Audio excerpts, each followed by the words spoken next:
Hi മക്കളെ, അങ്ങനെ ഇന്ന് നമ്മുടെ നീറ്റ് എക്സാം കഴിഞ്ഞു. അപ്പോൾ കുട്ടികളുടെ അടുത്ത് സംസാരിച്ച സമയത്ത് എല്ലാവർക്കും ഒരു ഈസി ടു മോഡറേറ്റ് ലെവലിലാണ് എക്സാം ഫീൽ ചെയ്തിട്ടുള്ളത്. അപ്പോൾ കുട്ടികളുടെ അടുത്ത് സംസാരിച്ചതിൻ്റെ ബേസിസിൽ നമുക്ക് മനസ്സിലായത് എക്സാമിൽ ബയോളജി വളരെ ഈസി ആയിരുന്നു. ഡയറക്റ്റ് NCERT എന്നാണ് ഓൾമോസ്റ്റ് എല്ലാ ക്വസ്റ്റ്യൻസും ചോദിച്ചിട്ടുള്ളത്. കെമിസ്ട്രിയും ഈസി ആയിരുന്നു. എന്നാൽ ഫിസിക്സ് ആണ് കുട്ടികൾക്ക് കുറച്ച് ടൈം എടുത്തിട്ടുള്ളത്. മെയിൻലി ഫോർമുലാസ് ഒക്കെ ഡയറക്റ്റ് അപ്ലൈ ചെയ്തിട്ടുള്ള രീതിക്കുള്ള ക്വസ്റ്റ്യൻസ് കുറേ വന്നിട്ടുണ്ടെന്നാണ് പറയുന്നത്. ആൻഡ് കാൽക്കുലേഷൻ ചെയ്യാനാണ് അവർക്ക് കുറച്ച് ടൈം എടുത്തത്. ബട്ട് ഓവറോൾ എക്സാം സമയത്തിന് കംപ്ലീറ്റ് ആക്കാൻ ഓൾമോസ്റ്റ് എല്ലാ കുട്ടികൾക്കും പറ്റിയിട്ടുണ്ട്. പൊതുവേ ഈസി ടു മോഡറേറ്റ് എന്നാണ് കുട്ടികളുടെ എല്ലാവരുടെയും ഒരു എക്സ്പീരിയൻസ് എന്ന് നമുക്ക് മനസ്സിലാവാൻ പറ്റുന്നത്. അപ്പോൾ നമ്മൾ കഴിഞ്ഞ വർഷത്തെ നീറ്റ് പോലെ ആകും എന്നാണ് എക്സ്പെക്ട് ചെയ്തത്. പക്ഷേ കഴിഞ്ഞ വർഷത്തിൻ്റെ മുന്നത്തെ വർഷം, അതായത് 2 years മുന്നേ ഉള്ള നീറ്റ് എക്സാമിൻ്റെ ഒരു പാറ്റേണിലാണ് പൊതുവെ കുട്ടികൾക്ക് എക്സാം ഫീൽ ചെയ്തിട്ടുള്ളത്.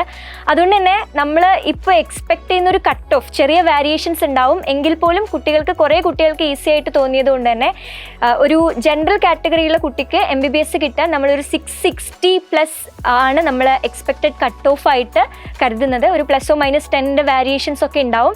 എനിവേസ് നിങ്ങളെല്ലാവരും എക്സാം എഴുതി കഴിഞ്ഞ് വളരെ ഹാപ്പി ആണെന്ന് കരുതുകയാണ്. ആൻഡ് എക്സാം എഴുതിയ എല്ലാ കുട്ടികളും നിങ്ങൾ വളരെ പീസ്ഫുൾ ആയിട്ട് നമുക്കിനി എക്സാം പേപ്പർ അനാലിസിസ് ഒക്കെ ചെയ്യാം. നമ്മുടെ മാർക്കൊക്കെ അറിയാൻ പറ്റും. ആൻഡ് എല്ലാവർക്കും ഈസി ആയിരുന്നു എന്ന് എക്സ്പെക്ട് ചെയ്യാണ്. അപ്പോൾ ഓൾ ദ ബെസ്റ്റ്. നിങ്ങൾ ആഗ്രഹിച്ചൊരു മെഡിക്കൽ സീറ്റിൽ തന്നെ നിങ്ങൾക്ക് എത്താനുള്ള മാർക്ക് ഉണ്ടാവട്ടെ. എന്തായാലും നിങ്ങളെ കൊണ്ട് പറ്റും.